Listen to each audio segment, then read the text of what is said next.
In the words of the father daddy fish on Finding Nemo, just keep swimming, just keep swimming. I keep thinking to myself, it's January, and I'm going to say to myself, just keep watching, just keep watching.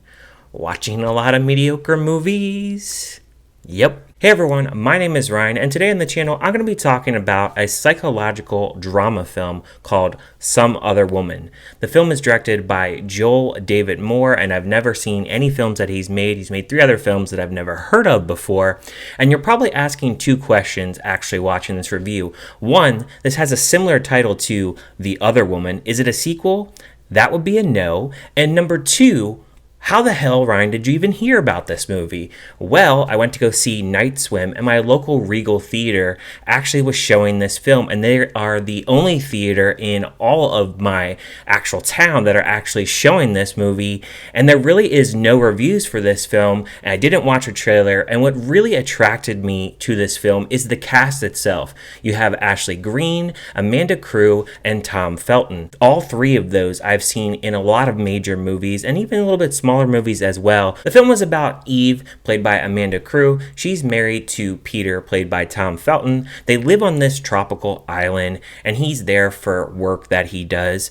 And she really wants the perfect family. She wants to have a child, and they're having a really tough time doing so. But when she has a meltdown after having a miscarriage, she sees a woman in the water, played by Ashley Greene, and she sees this woman stalking her, and so she has a lot of problems really just seeing her over and over, and she starts to really lose balance of what her life really actually is, what is reality, what is a dream, etc.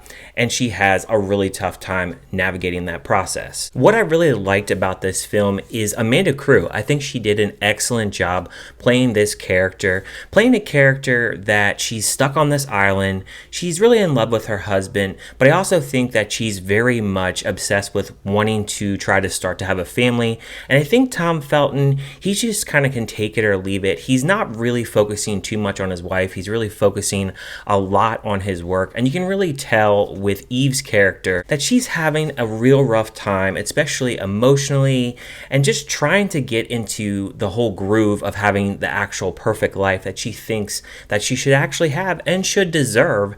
And when you're on this tropical island, you do feel like you're just kind of trapped, and you feel like this character, she's having a tough time really navigating everything really going on because she doesn't really have a lot of friends or anything like that.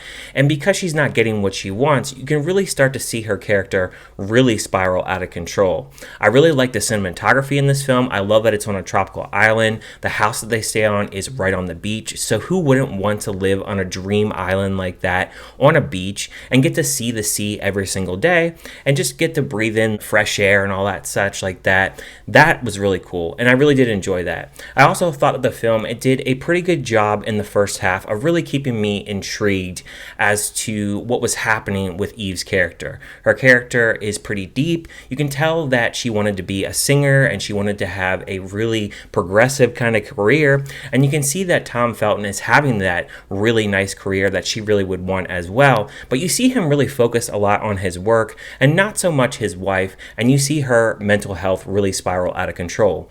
When she actually has a miscarriage, she sees another woman, played by Ashley Greene, and that's where stuff starts spiraling out of control. You see like different things like her actually stalking her and her mind just really wandering. The film, it takes a complete shift, and when it takes that shift into the twist that it's trying to go into, I like it to a certain extent. I think the biggest problem with this film is it does have an interesting premise, it does have an intriguing premise, but the problem is, and stuff that I've actually read online, there's not really many reviews for this film out, but a lot of people that I've seen like on Reddit and stuff like that, they really are confused by certain things in the plot, like what it's trying to actually unfold and what it's trying to say. And I think I'm in the same boat as well. I feel like there's certain things in here that they explain really well, and there's certain things that could be really open to interpretation. On Reddit, a lot of people say different things about the ending.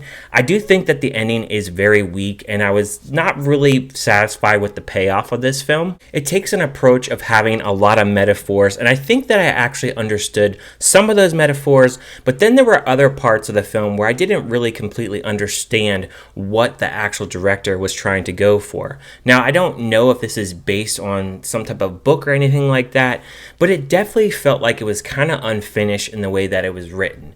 It feels like it's a little bit confusing and written kind of all over the place, and I felt like by the hour mark, because it's about 85 minutes, so it's not too long of a film, I felt a little bit confused as to what the direction, as to what they were trying to actually accomplish out of this film.